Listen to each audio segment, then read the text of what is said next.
Homer Phone Reports, c'est la réparation de votre téléphone, le remplacement de vos batteries et l'achat de tous vos accessoires indispensables. 38 rue du Docteur Mougeot à Saint-Dizier.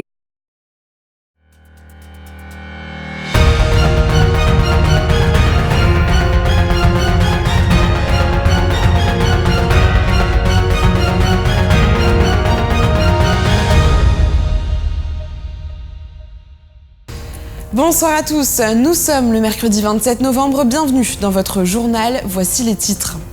Un simulateur de conduite pour une approche plus douce du permis de conduire, une initiative à découvrir dans la Meuse. Puis nous monterons sur les planches avec la compagnie Demain Existe qui était en début de semaine à Vassy.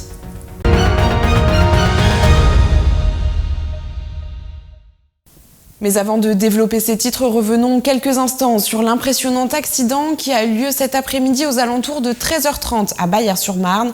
Un train a en effet percuté un poids lourd à hauteur du passage à niveau. Aussitôt, un important dispositif de secours s'est mis en place pour prendre en charge les 19 voyageurs du train ainsi que les conducteurs du TER et du camion qui, fort heureusement, ne sont que blessés légers. Écoutez les réactions sur place recueillies par Antoine Regnault et Linda Benaïssa. Nous avons été appelés à 13h30 pour un accident au passage à niveau de la Neuville à Baillard, pour un accident impliquant un poids lourd et un transport TER de passagers SNCF.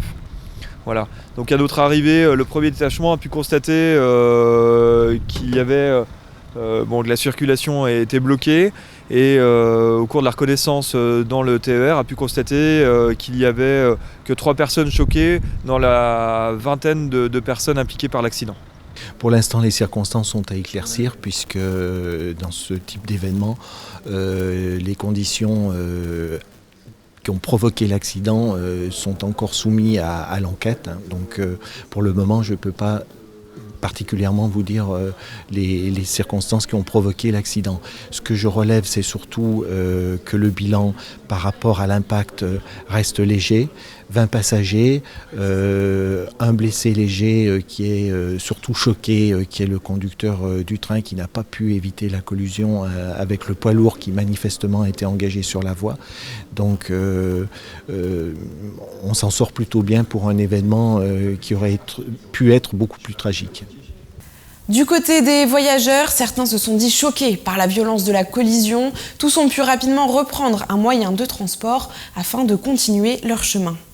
On a tout de suite ressenti un énorme choc. Mais vraiment, il y a des débris en fait qui sont passés sous le train. Du coup, le train il a commencé à pencher de tous les côtés. Et on pensait que ça allait se dérailler tellement ça bougeait. Puis à un moment, il a pilé et tout s'est arrêté. Mais ça a vraiment impacté hyper fort. Pour ce qui est de la circulation, nous sommes contraints de maintenir pour le moment une déviation pour les automobiles et véhicules. Le rétablissement fonctionnel du passage à niveau va prendre du temps au vu des dommages qui ont été provoqués, que j'ai pu constater. Donc la SNCF est déjà à l'œuvre pour faire le bilan et pour activer au plus vite la réparation, notamment des relais électriques qui commandent le passage à niveau. Mais manifestement, il faudra plusieurs jours pour remettre en fonction le passage à niveau, ce qui va nous conduire à maintenir la déviation des véhicules le temps nécessaire et aussi à prévoir des conditions de sécurité pour les flux de piétons qui ont l'habitude de traverser cet endroit. Alors, les victimes ont été prises en charge assez rapidement. On a pu organiser l'évacuation de la rame TER pour que les passagers puissent regagner ici la salle des fêtes de Gourzon de façon momentanée. Maintenant, l'ensemble des passagers ont pu être reconduits par des cars de substitution sur Saint-Dizier, puisque c'était un trajet Joinville-Saint-Dizier. Et certaines familles sont venues récupérer des proches pour les prendre en charge. Donc de ce point de vue-là, la prise en charge des passagers s'est faite rapidement et dans bonnes conditions, sachant qu'on n'avait pas un nombre de passagers trop important, une vingtaine je le rappelle. À noter également que les conducteurs ont tout de même été transportés au centre hospitalier de Saint-Dizier pour des contrôles. Ceux-là ont choisi le virtuel pour s'écarter du danger, préférant commencer leurs heures de conduite au volant d'un simulateur. Une innovation qui a séduit l'ADAPI de la Meuse et la Fondation Vinci. Julien Carré et Nicolas Fontaine. L'ADAPI de la Meuse a mis en place depuis 2017 Mobimeuse, une auto-école spécialisée pour que les personnes en situation de handicap obtiennent leur permis de conduire. Au total, ce sont 3 auto-écoles réparties dans le département de la Meuse qui accueillent près de 160 élèves. Et afin de pallier aux difficultés d'apprentissage, l'auto-école à pédagogie adaptée a fait l'acquisition d'un simulateur de conduite. Le simulateur de conduite, lui, c'est quelque chose. C'était un investissement lourd, c'est 30 000 euros. Et on en avait réellement besoin parce qu'on voyait bien que par rapport à des personnes, la difficulté, le stress et parfois l'approche de la conduite était très compliquée. Si ce simulateur a pu voir le jour, c'est aussi grâce à Vinci Construction qui a joué un rôle essentiel dans l'investissement de ce dispositif. L'intérêt pour Vinci Construction d'avoir financé une partie de ce simulateur, c'est simplement de s'inscrire dans la société, dans la cité et de montrer et de participer efficacement à une association. Ça représente déjà de s'inscrire dans ce qui est notre ADN, s'inscrire dans la cité. L'investissement il est financier, mais il est aussi il est sociétal, je dirais, et il est aussi matériel, mais pas matériel monnaie, mais matériel dans le sens où des salariés de Vinci vont s'inscrire, vont accompagner l'association dans leur fonctionnement au quotidien.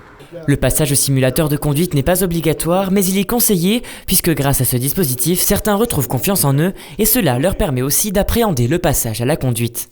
Et quand tu es passé du simulateur à la voiture, comment tu t'es senti ? Ça a été pareil. Franchement, pas stressé parce qu'il y a les mêmes commandes que sur une voiture normale. Donc franchement, nickel. Parce qu'on a des très bons moniteurs d'auto-école, donc ils apprennent bien. Franchement, j'étais content d'être venu ici passer mon code. Ludovic a obtenu son permis en avril dernier, tout comme 65 autres élèves de l'association Mobimeuse. Et parmi eux, on y retrouve Nasra, qui est aussi passé entre les mains du simulateur. On le sent que c'est pas en réalité, donc forcément, on essaye de se mettre en conditions réelles, mais et puis même il y a moins de danger, voilà. Et puis même les conditions, on le sent que c'est simulé, donc forcément on s'y prête au jeu, mais pas totalement. L'avantage de ce simulateur est qu'il permet aux élèves de faire face à diverses situations que l'on peut rencontrer au quotidien. Il y a des situations qui font que tu as la pluie, la neige, verglas, la vitesse. On peut mettre en situation avec l'alcool pour qu'ils se rendent compte un peu par rapport à l'image sur la route, comment on est en situation alcoolémie. Mais voilà, on peut travailler la nuit, le jour, l'autoroute, la route de la campagne, etc. Des situations doubler un vélo, un bus, un camion, un accident, voilà. Pour cette auto-école, c'est donc un nouvel outil pédagogique qui est nécessaire pour adopter les bons réflexes. À la forgerie de Vassy, ce lundi, les comédiens de la compagnie Demain Existe se sont arrêtés pour 2 jours de représentation.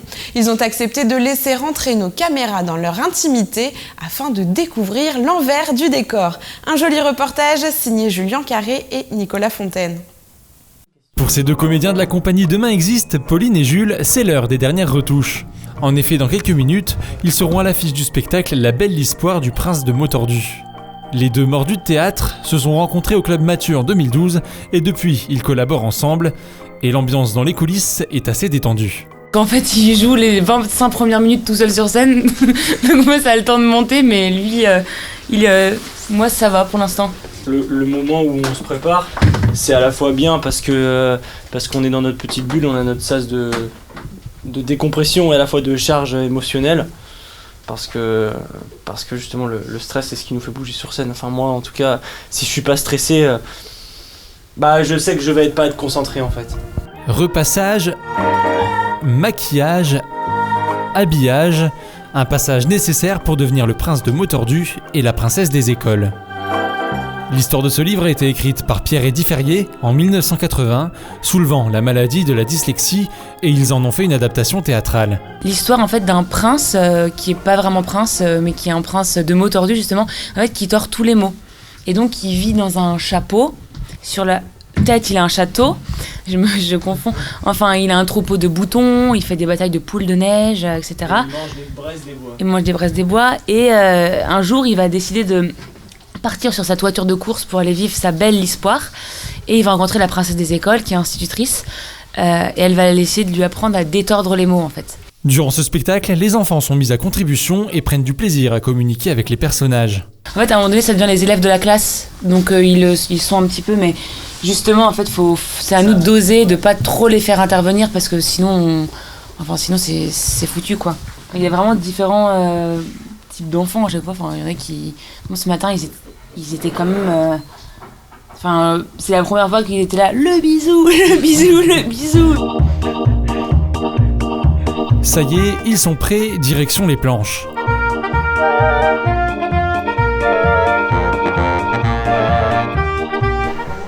Bienvenue dans la fosse au lion. Dans l'arène. Arrivé sur la scène, dernière vérification du décor. Voilà. Mais c'est aussi le temps d'échanger avec Maxime, l'éclairagiste. Mais il y a toujours 2-3 petites angoisses qui arrivent. Là, comme on a eu très peu de problèmes sur le montage l'autre jour et puis même ce matin, du coup je me disais est-ce qu'on va pas en avoir pendant les représentations? Parce que normalement il y a des problèmes, c'est toujours... S'il n'y a pas de problème, c'est qu'il y a un problème. Ne pas avoir un problème, c'est un problème. Alors que de l'autre côté du rideau, le public est déjà installé et n'attend plus que le début du spectacle, côté coulisses, le stress monte et les rituels vont bon train.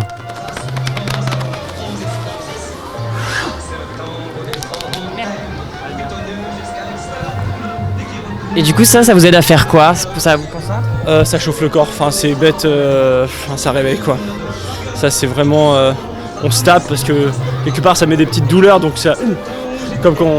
c'est une petite décharge en fait. C'est parti, les comédiens se placent, le rideau s'ouvre et le spectacle commence. Salut Bobby! Alors, t'as bien dormi cette nuit? Ah bah moi aussi j'ai fait exactement le même rêve que toi. Chaque jour. Pauline attend patiemment dans les coulisses, le stress monte petit à petit. Plus que quelques secondes et c'est au tour de la princesse de faire son apparition sur scène. C'est vrai que j'aurais pas dû m'énerver. Bon, c'était pas de leur faute à eux, mais c'était pas non plus de ma faute à moi. Avec les dernières réformes de l'éducation nationale, mon double niveau et le CPB, j'ai carrément plus le temps en fait, voilà. Après 1 heure sur scène, c'est déjà la fin du spectacle, une représentation appréciée des enfants. Qu'est-ce que c'est que ça? Une toiture de papier. Alors ça, par exemple, le mot tordu, c'est strictement interdit par le règlement intérieur de Pas mal. Bah ça s'est bien passé. Là c'était une bonne. Et au niveau du public, du coup, ça vous a... Au niveau public, après comme c'est une salle pleine, ça nous fait ça aussi souvent sur les grosses salles d'enfants, surtout pour les classes. C'est que c'est normal qu'il y ait des fois un peu de parasitage de certains qui en veulent plus, qui sont très demandeurs. Hein? C'est pas grave. Non, c'est pas grave. Ça fait partie du truc. Et là justement, comme disait Pauline avant le spectacle, c'est à nous de doser ça au niveau de l'interaction avec eux, pour pas que le spectacle il s'arrête pas trop non plus en cours de route.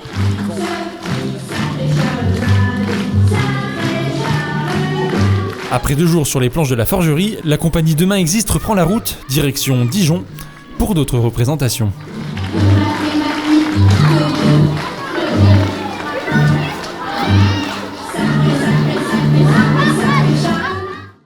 C'est la fin de cette édition. Merci à tous pour votre fidélité. Tout de suite, vos prévisions météo de demain. Toute l'actualité qui vous concerne, à voir ou à revoir, dès maintenant sur puissancetélévision.fr et sur notre application mobile.